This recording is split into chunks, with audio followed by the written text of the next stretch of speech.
You have your CLAT exam on December 6th, congratulations, date आ चुकी है।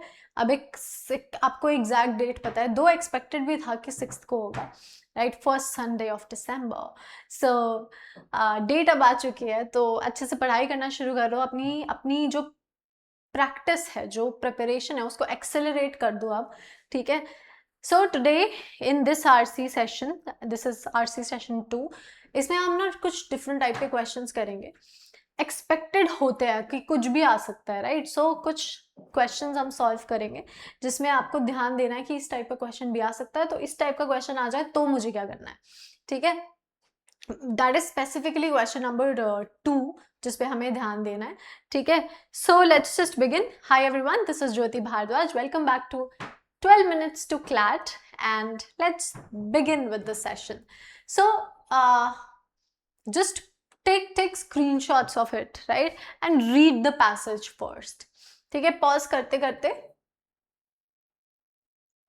पहले पढ़ो, पॉज करो, पढ़ो, पॉज करके, ठीक है। Here is the third slide for the passage. इतना बड़ा passage है नहीं, ठीक है, बट सिंस बड़ा बड़ा यहाँ पे लिखना होता है हमको, तो इस वजह से अपन ऐसा करते हैं, ठीक है। This is question number 1 here, this is question number 2, pause करो, आंसर दो। This is question number 3, this is question number 4 here, ठीक है। Now let's start solving the question. Pause कर लो तुम लोग, पढ़ो आराम से, अपने आंसर्स लिखो, फिर वापस आओ और अपने आंसर्स को मैच करने की कोशिश करो, ठीक है। So let's begin with paragraph number 1। It says stoicism began around 300 BC, started by the Greek thinker Zeno and remained influential through the Roman period until roughly AD 300. Stoics believed emotional experience unfolds in 2 stages. तो ये 2 stages के बारे में बात करने वाले हैं। The first stage is the instant involuntary reaction, मतलब कि कुछ हुआ, कोई stimulus हुआ और हमने तुरंत एक्शन ले लिया उसको लेके। मतलब किसी ने हमारा कोई XYZ सामान तोड़ दिया, जानबूझ के नहीं, गलती से टूटा, और हमारा रिएक्शन क्या होता है, इंस्टेंट रिएक्शन क्या होगा, इनवॉलंटरी रिएक्शन क्या होगा कि कस के उसको एक चमाट मार दिया आपने, ठीक है। ये इनवॉलंटरी रिएक्शन होता है कि आपने बस कर दिया बिना सोचे समझे, ठीक है। The feeling itself along with any physical signs that arises the moment something happens. Imagine, for example, a Roman general publicly accusing Marcus of betraying Rome in front of fellow officers. Marcus' initial reaction might have been a flash of shock and anger, possibly, मतलब उसने चिल्ला villa दिया लोगों के ऊपर और उससे लड़ाई कर ली, ठीक है।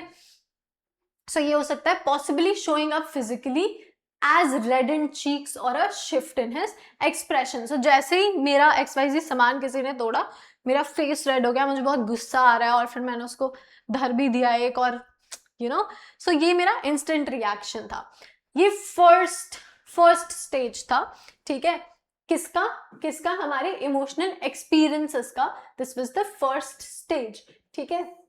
Now the second stage is the deliberate response that follows once a person has had time to think it through, ठीक है। मतलब सेकेंड पार्ट में वो बता रहे कि ये वो है जो सोच समझ के, ठीक है, person has had time to think it through, and this part the Stoic held in within our control.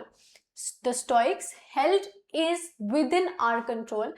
For Marcus, this इससे रिलेटेड एक कोट बताऊंगी अभी तुमको। For Marcus, this could have meant scheming to get even, acting humble and conciliatory, or simply carrying on exactly as he'd planned regardless of the insult, continuing to govern in the way he judged best for Rome. Stoic philosophy held that only a calm, thought-out reaction at this second stage counts as the right one. So basically second part हमें ये बता रहे कि ये वो stage है जहां आप सोच समझ के सोचने समझने के बाद एक रिएक्शन लेते हो, ठीक है, और ये हमारे कंट्रोल में होता है बेसिकली। तो एक कोट है जो कहता है कि between stimulus and response, stimulus मतलब जो भी हुआ, XYZ situation, and response, there is a space. In that space lies your power, your understanding to respond. और ये जो आप रिस्पॉन्स देते हो, ये ही आपकी पावर बन जाता है. ठीक है, मतलब कि एक स्पेस होती है छोटी सी, जैसे कि उसने XYZ मेरी कोई सम ऑब्जेक्ट मेरा उससे एक इंसान से टूट गया, राइट. अब उस स्टिमुलस और रिस्पॉन्स के बीच में खाली स्पेस होती है. पहले सिचुएशन में मैंने उसको धर दिया, गुस्से से मैं लाल हो गई. दूसरी सिचुएशन में आई calmed myself down, I was like, I took a breath, और मैंने कहा इट्स ओके, किसी से भी हो सकता था, मुझसे भी हो सकता था ये, राइट. समान ही तो है, किसी ने जानबूझ के नहीं किया. बट अगेन कोई इंटेंशनली भी करता है तो this is actually your sanity that gets affected when you act with anger, right. So be calm. So हमेशा ये याद रखना for your life as well कि स्टिमुलस और रिस्पॉन्स के बीच में जो खाली सी जगह है ना, अगर उस जगह को तुमने कॉन्कर कर लिया, right, so you will be the one who is going to be the most powerful, right. Reactions हमेशा आपका तो नुकसान सामने वाले का तो कराते ही कराते हैं, आपका ज्यादा नुकसान होता है उसमें. ठीक है, सो यही हमारा पैराग्राफ नंबर 2 कह रहा है. ठीक है, और यहाँ पे उन्होंने एक एग्जाम्पल भी दिया था मार्कस ऑरेलिस का कि रोमन जनरल ने ऐसा ऐसा बोल दिया. ठीक है, पर वो यहाँ पे हमें बस यही बोल रहे हैं कि मार्कस के केस में ये हो सकता था कि रिवेंज का प्लान, या फिर व्हाट डू वी से, मतलब रिवेंज ना करके वो एक कामली अपना एक काम को कंटिन्यू करता. सो स्टोइक्स का बेसिकली कहना था कि सिर्फ काम और क्या, काम और सोचा समझा जो रिएक्शन होता है, रीजन रिएक्शन जो होता है, ये सेकंड मूवमेंट में आता है. ठीक है, now moving on, the Stoics also taught that genuine goodness and a well-lived life require letting go of nearly every craving. मतलब ये तुम्हें अभी मोह माया से दूर होने की बात बता रहे हैं.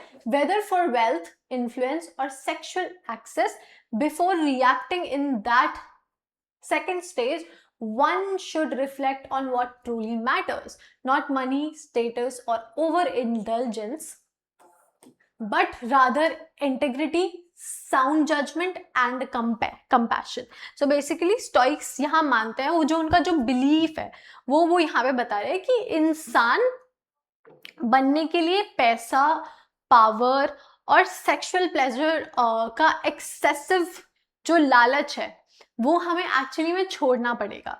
ठीक है, सो जरूरी जो चीजें हैं, कैरेक्टर, रैशनैलिटी और काइंडनेस, इन पे हमें काम करना चाहिए. ठीक है, अब ऑथर कह रहा है the Epicureans, following the teachings of Epicurus, the person, photo देखना इनकी, समझ आ जाएगा कौन है. ठीक है, held a comparable outlook. People should take pleasure in life's simple joys, meaningful company, friendship, food and drink without going overboard, and should resist chasing empty ambitions like wealth and power. Outlay 2004 makes the point that the Epicureans' outlook, valuing authentic connection and modest attainable satisfactions over exaggerated or unrealistic ones, still resonates in modern life. Basically Epicurus के followers basically है Epicureans, इनका भी कुछ ऐसा सा ही view था.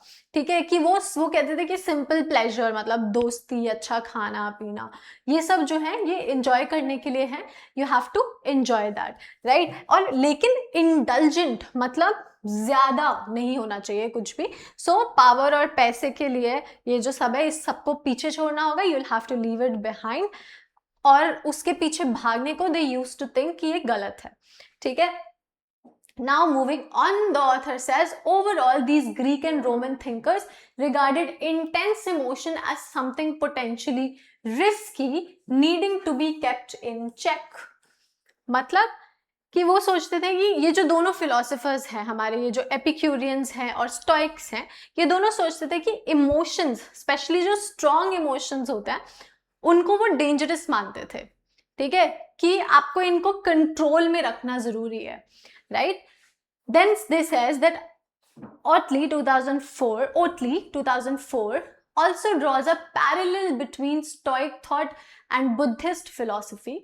Buddha, who lived in India in the 6th century, promoted developing a mindset that reduces the likelihood of harmful reaction in the Stoic sense of second movement through meditative practice. तो आप इसको कैसे करोगे? Meditative practice से वो जो second जो हमारा ऑप्शन है जहां पे स्टिमुलस और रिस्पॉन्स के बीच में एक स्पेस होता है, and that space is the space you have to conquer. You'll have to take a pause, you'll have to think about it. ये जो स्पेस है, इस स्पेस को समझने के लिए जो आपको करना है, वो कैसे हो पाएगा? It is through meditation. So through meditative practice and a certain inner disposition, one doesn't stop emotions from arising. That's unavoidable, but instead learn to notice them without immediately reacting, gaining enough distance to judge what genuinely matters. So basically, all in all, Buddhism का comparison यहाँ पे दिया गया है हमको, और बोला गया है कि बुद्धा जो कि 6th सेंचुरी BC में इंडिया में थे, वो भी यही सिखाते हैं कि मेडिटेशन से हम हमारे जो इमोशंस हैं, राइट, इमोशंस को रोक सकते हैं. हम उसको कंट्रोल में ला सकते, रोक सकते हैं, पर उन्हें बिना रिएक्ट किए ऑब्जर्व कर सकते हैं. ये भी हम कर सकते हैं. एंड इससे जो बेसिकली जो डिस्टेंस है, राइट, जो डिस्टेंस मिलता है हमको, दैट इज इंपॉर्टेंट, और समझ आता है कि एक्चुअल में क्या चीज इंपॉर्टेंट है, what is more valuable here, right. Finally the stoic emphasize on cultivating personal virtues, becoming a morally good person, something they believed possible because humans carry a spark of the divine, helped shape the moral foundation of Judaism, Christianity, and Islam. Like Stoicism, these traditions emphasize restraining one's emotions to avoid wrongdoing. Okay, so Stoicism basically last में वो बोल रहे हैं कि stoic का जो virtual, मतलब उनका वो व्यू है कि वर्चुअल डेवलपमेंट, वर्च्यूज को डेवलप करना बहुत ज़्यादा इंपॉर्टेंट है हमारे लिए. और ये आइडिया ज्यूडिज्म से आता है, राइट, और क्रिश्चियनिटी, और सॉरी, ये जो आइडिया ज्यूडिज्म, क्रिश्चियनिटी, इस्लाम जैसे रिलीजन्स की बेसिकली एक फाउंडेशन में दिखता है हमको. ठीक है. सो सब में इमोशंस जो हैं उसको कंट्रोल में करने पे जोर जो है दिया गया है, कि ताकि बेसिकली सिन ना हो हमसे. ठीक है. सिन क्या होता है? बेसिकली कोई गलती ना हो हमसे. ठीक है. चलो, this was very simple to understand. So author ने क्या किया? Author started with stoicism, right, और या सो स्टोइसिज्म से उसने स्टार्ट किया. उसने हमें 2 स्टेजेस बताए यहाँ पे, फिर सेकंड स्टेज, फर्स्ट स्टेज बताया, सेकंड स्टेज बताया, देन उसने हमें एक और एपिक्यूरियन, एक और हमें एपिक्यूरियंस के बारे में बताया जो एपिक्यूरियस को फॉलो करते थे. एंड मूविंग ऑन उसने एक कंपैरिजन किया कि दोनों किस तरीके से सिमिलर हैं. एंड देन ओवरऑल उसने हमको एक आइडिया दिया, एक आउटलुक दिया, ठीक है, कि किस तरीके से अपन जी सकते हैं. फिर बुद्धा की भी एक बात उसने बताई, और फाइनली एक कंक्लूजन हमें दिया ये बता के कि वर्च्यू डेवलप करना जो है ये कुछ कुछ ऐसे धर्मों का बेसिकली एक फाउंडेशन है. ठीक है. Now moving on to the first question, it says based on the passage which statement is accurate. तो बेस्ड ऑन द पैसेज, तो आपको कहीं कोई इन्फरेंस करने की जरूरत नहीं है, कहीं कोई आपको किसी वर्ड को ढूंढने की जरूरत नहीं है. आपको बेसिकली इस पैसेज के अकॉर्डिंग इसका आंसर देना है यहाँ पे. ठीक है. अब ए देख लेते हैं. एपिक्यूरियंस वांटेड एवरी इमोशन सप्रेस्ड. उन्होंने ऐसी कहीं बात नहीं कही. एपिक्यूरियंस ऑल इमोशन कंट्रोल नहीं करना चाहते थे. वो ये नहीं, उन्होंने कहीं नहीं कहा कि wanted every emotion suppressed, right. उन्होंने कहा कि सिर्फ एक्सेस इंडल्जेंस को अवॉइड करना है, राइट. वो एक्सेस इंडल्जेंस जो थे उसको अवॉइड करना चाहते थे. सिंपल प्लेजर्स को एंजॉय करना उनका ही एक बिलीफ था. ठीक है. जैसे कि हम पैराग्राफ नंबर 4 में देख सकते हैं. B, no Stoics existed in India during Roman times. C passage में कहीं भी इंडिया में स्टॉइक्स होने या ना होने की बात नहीं कही है उन्होंने, सिर्फ और सिर्फ ये पैसेज से ड्राइव हम नहीं कर सकते। उन्होंने सिर्फ और सिर्फ, अगर हम बात करें तो इंडिया में बुद्धिस्ट, राइट, बुद्धा क्या होने की बात की है। So we can again rule this one out. Stoic thought influenced several religious tradition, so based on the passage which statement is accurate, वो कहते हैं, ठीक है। so C could be the answer कि stoic influence basically can be seen in multiple religion, so C को हम सही answer मान सकते हैं। पैराग्राफ नंबर 7 जो है वो बहुत ही directly, the last paragraph basically वो हमें ये ही कह रहा है कि स्टोइक का वर्च्यू जो है वो डेवलप वाला जो बेसिकली आइडिया है वो ज्यूडिज्म, क्रिश्चियनिटी, इस्लाम, ये तीनों रिलीजन्स की फाउंडेशन है बेसिकली, ठीक है। So C could be, can be influenced, we can rule the other two out. D कहते हैं Stoics encouraged chasing wealth, influence and sexual access. Encouraged नहीं, ये बिल्कुल ही गलत ऑप्शन है। स्टोइक्स बेसिकली पैसा, पावर और सेक्सुअल ग्रेटिफिकेशन को रिजेक्ट करते थे बेसिकली। सो अपन इसको हटा सकते हैं, वो ग्लोरीफाई इसको नहीं करते थे। आप, I think this is in paragraph number 3, so C is the correct answer here, ठीक है। सी यहाँ पे करेक्ट आंसर है। Now moving on, question number 2. Now this question is very important, इसको थोड़ा सा ध्यान से समझना, ठीक है।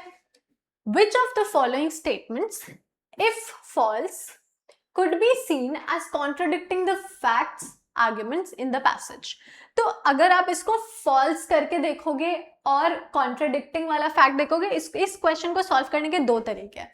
अगर आप false के तरीके से करोगे, ठीक है, इसको statement को false देखोगे तो ये contradict करेगी, ठीक है, कॉन्ट्राडिक्ट करेगा। जो फॉल्स स्टेटमेंट कॉन्ट्राडिक्ट करेगा वो आपका सही आंसर होगा। अगर आप इसको ट्रू के तरीके से देखोगे, ठीक है, कि ये स्टेटमेंट ट्रू है, तो ये basically it will not contradict at all with the passage, ठीक है, ये कॉन्ट्राडिक्ट नहीं करेगी और ये क्या करेगी, अलाइन करेगी। और जो बेसिकली अलाइन करेगी वो इस ऑप्शन का आंसर होगा, क्योंकि इन्होंने कहा which of the following statements if false, मतलब अलग हुए। तो आप दो तरीके, आप या तो ट्रू करके देख लो या फॉल्स करके देख लो। अगर आप फॉल्स करके उल्टा करके देखते हो, right, you'll have to change the statement basically। जैसे in the Epicurean view, indulging in simple pleasure is not desirable, ठीक है, अभी this actually supports the argument, right? It doesn't contradict a fact or argument, it is right now supporting what is written in the passage. But once you once you flip the sentence and you say it like in the Epicurean view, indulging in simple pleasure is desirable, right? जैसे ही तुम इसको करते हो ऐसा, so ये क्या बन जाता है, false हो जाता है। अभी तो ये पैसेज को सपोर्ट कर रहा है। जैसे ही आपने कहा indulging in simple pleasure is desirable, ये false हो गया, if false, और ये क्या कर रहा है, अभी कॉन्ट्रडिक्ट कर रहा है पैसेज के साथ, जो कि हमें चाहिए। सो एक्चुअल में ए इसका सही आंसर है, ठीक है। अब बाकी सब स्टेटमेंट्स को देखते हैं। बी हमसे कहते हैं despite practising meditation and cultivating the right attitude, emotions can not ever be controlled. अभी ये पैसेज को क्या कर रहा है, ये पैसेज के साथ अलाइन नहीं हो रहा है, राइट, अलाइन नहीं हो रहा है। दैट मीन्स ये गलत ऑप्शन है according to this question, this particular question. समझ नहीं आए तो पूछना, ठीक है। दिस क्वेश्चन ये अभी क्या है, ये गलत है, ठीक है। जैसे ही मैं इसको उल्टा कर दूंगी, डिस्पाइट नहीं, practising meditation and cultivating the right attitude can actually help in emotions, can actually help in controlling the emotions. ये पैसेज के साथ क्या कर रहा है, अलाइन कर रहा है। अपने को क्या चाहिए, एक फैक्ट चाहिए जो कि आर्ग्यूमेंट है, मतलब वो जो कि कॉन्ट्रडिक्टिंग आर्ग्यूमेंट है। अभी के टाइम पे ये कॉन्ट्रडिक्टिंग आर्ग्यूमेंट है क्या, that despite practicing meditation, cultivating the right attitude, emotions cannot ever be controlled. What is this here? Right? So यहाँ पे जैसे ही हम इसको अलाइन करेंगे, ये सेंटेंस हमारा गलत सेंटेंस बन जाएगा, ठीक है। So in the Stoic view, Option number C, in the Stoic view, choosing a reasoned, unemotional response as the first movement is an appropriate response to emotional situations. Now, हमने दो चीजें करके देखी, so हमें सही आंसर मिल गया. B की जैसे ही हमने बात की, अभी at this moment, ये क्या है? ये गलत है ऑप्शन, ये अलाइन नहीं कर रहा पैसेज के साथ. सो ये हमारा गलत आंसर होगा, क्योंकि अपने को तो कॉन्ट्रडिक्टिंग फैक्ट चाहिए. ठीक है, जैसे ही हम इसको उल्टा करेंगे ये अलाइन कर जाएगा. In the Stoic view, choosing a reasoned unemotional response as the first moment is an appropriate response. So ये actually first नहीं था, ये second था. first क्या था? first था basically जहाँ पे हमको first was जहाँ पे आप react करते हो एकदम से, that was the first. So ये as it is गलत हो गया, क्योंकि if false, तो अगर हम इसको कर दे, in the stoic view choosing a reasoned emotional response was not the first moment, और या हम इसको कर दे response as the second moment is an appropriate response to emotional situation. So ये align कर जाएगा passage से तब. ठीक है, अभी तो ये as it is गलत ही है. anyway, आप इसको उल्टा सीधा कैसे भी कर लो. The Greek philosopher Zeno survived into the Roman era until about 1 AD 300. So basically Zeno नहीं, उन्होंने तो स्टोइक की बात की थी यहाँ पे. ठीक है, सो वो हमें जीनो का कोई डेटा ही नहीं दिया है. ठीक है, तो दो तरीके थे. जनरल फॉल्स करो, कॉन्ट्रडिक्ट करेगा. ट्रू करोगे उस स्टेटमेंट को, अलाइन करेगा. ठीक है, सो जो अलाइन कर रहा है वो आपका सही आंसर है यहाँ पे. क्यों? क्योंकि अभी हमें फैक्ट चाहिए ये वाला. ठीक है, कंफ्यूज मत होना प्लीज, थोड़ा सा टिपिकल है. बट आप अगर फॉल्स के तरीके से करोगे कि Epicurean view indulging in simple pleasure is not desirable, और आप इसको उल्टा करोगे तो ये कॉन्ट्रडिक्ट करेगा. Hence A is the correct answer. ठीक है, इस क्वेश्चन में स्पेसिफिकली अगर कोई भी किसी को डाउट हो तो आप कमेंट करोगे नीचे and you let me know, because this is a typical question. ठीक है, मतलब बहुत ही typical as in not in a way that it is original, but it is like difficult. Okay, so we'll use the term difficult. ठीक है, now moving on to question number 3, it says consider this line from the passage, meditation and the right mindset let emotions arise naturally since that can be stopped, but one learns to watch them rather than act on impulse, gaining enough perspective to judge what's truly worthwhile. Which of the following is not reasonable implication of that idea? ये जो हमारा idea दिया था कि meditation और right mindset जो है ये आपको अपने इमोशंस कंट्रोल करने में हेल्प करता है, तो ये इसमें से हमें एक रीजन चाहिए which is not a reason to this particular idea, right? इसका implication. So A says meditation produces a kind of out of body state that gives us the distance needed to master our emotion. So अगर हम A को देखें, basically कि meditation allows us to go out of the body experience, मतलब out of body experience देता है हमें. A actual में सही है, right? सही आंसर है. क्यों है मैं बताती हूँ. अपने को क्या ढूंढना है? Which of the following is not a reasonable implication of that? Not a reasonable. तो ये बिल्कुल सही आंसर है, because out of body expression जो है ये ऐसी कोई बात उन्होंने नहीं कही है. ये एक exaggerated एक बहुत ही exaggerated सी statement है. So इसको ये बहुत ही unsupported interpretation है यहाँ पे. ठीक है, उन्होंने ये कहा था कि आप जब वही स्टिमुलस और रिस्पॉन्स के बीच में जो जगह है, जब आप कंट्रोल करते हो, आप मेडिटेशन करते हो, so you can just take a moment, you try to take a moment before you you give a response, right? तो उसको ऑथर ने कहा कि आप सिचुएशन को देख पाते हो. उसने ये नहीं कहा कि आप शरीर से आपकी आत्मा पहले बाहर निकलेगी and then you will see the situation. No, that is something that he did not say. So A को अपन मार्क कर सकते हैं as our answer. B says being caught up in emotion can blur the line between what's genuinely valuable and what isn't. ये exactly author ने हमसे कहा है. ठीक है, कि इमोशंस की वजह से बेसिकली हम डिसाइड नहीं कर पाते राइट, कि क्या वैल्यूएबल है क्या नहीं है। तो ये ही तो डिस्टेंस का पर्पस है बेसिकली जो बताया गया है पैराग्राफ नंबर 6 में।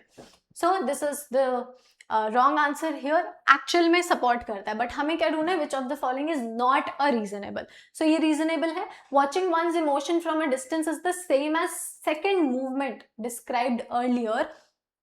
या दैट इज एब्सोल्युटली राइट, क्योंकि इमोशन को ऑब्जर्व करना बिना रिएक्ट किए ये सेकेंड मोमेंट ही का ही कॉन्सेप्ट है।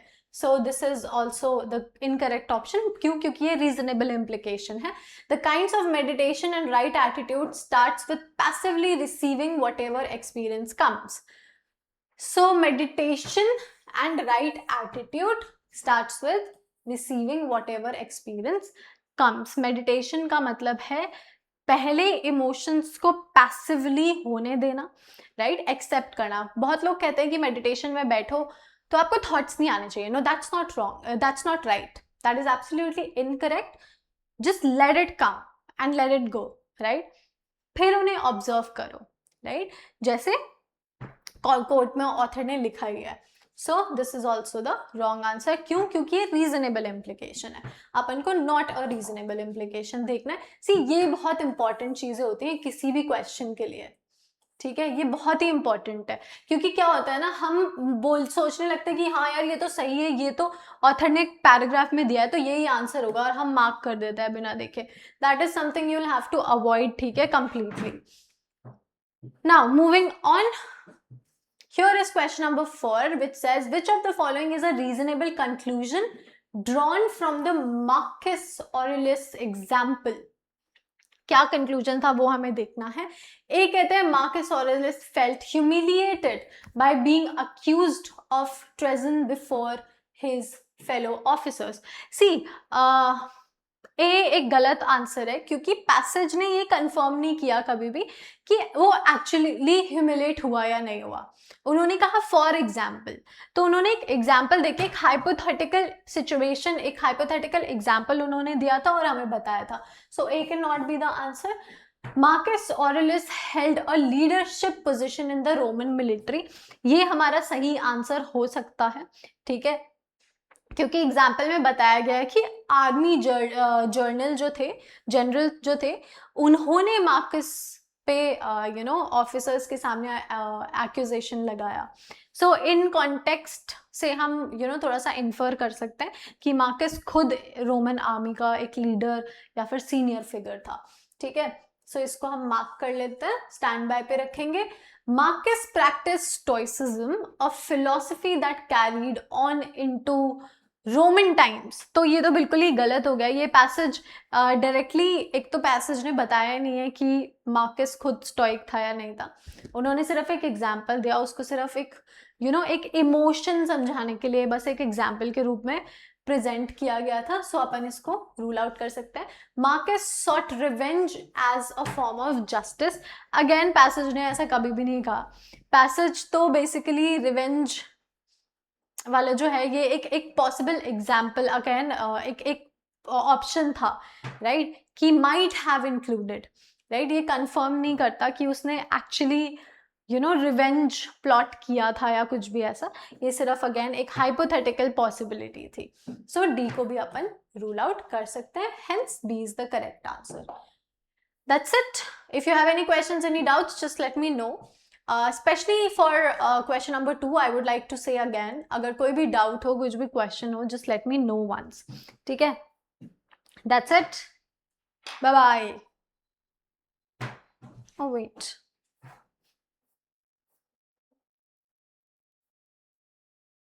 Yeah. Happy learning.